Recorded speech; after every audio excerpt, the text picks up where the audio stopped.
Today I'm wearing different shoes. I'm not wearing my regular hiking shoes because it's been raining for one, and this is a wet area, or what I consider to be a wet area. Much wetter than most of the places. No, Luna.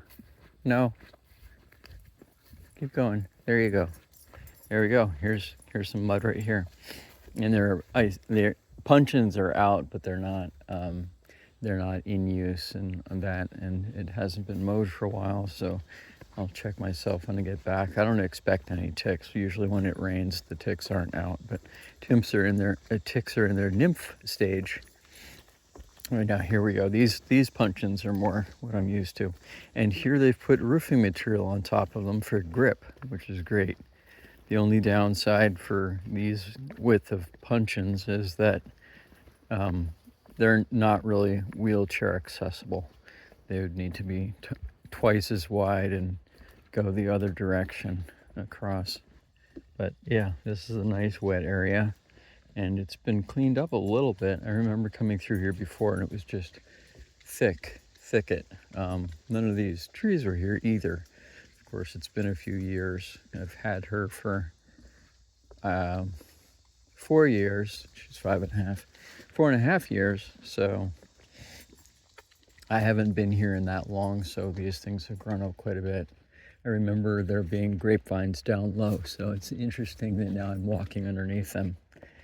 But wow, this is quite amazing. That tree wasn't here, or if it was a lot shorter, and there were vines on it, but not like this. And this is all overgrown or growing, and it's of course full of grapevine.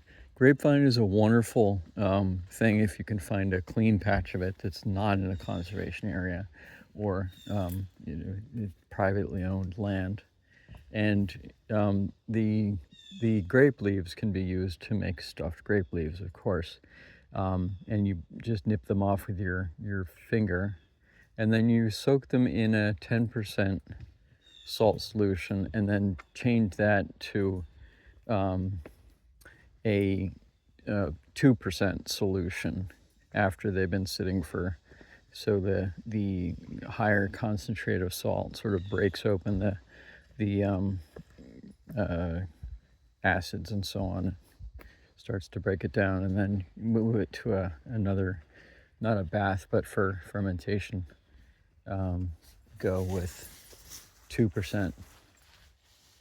So it's nice to be walking through this environment again and seeing things. And speaking of seeing things, this looks like a gall. I have no idea what this is. So this is an oak, and it looks like an oak gall. I'd be curious to find out if anybody out there knows what that is and you've identified it before. I mean, I could identify it by picture also, but that's a curious thing to swing over and look at. But there you go. There's something to check out. Focus on that for a second.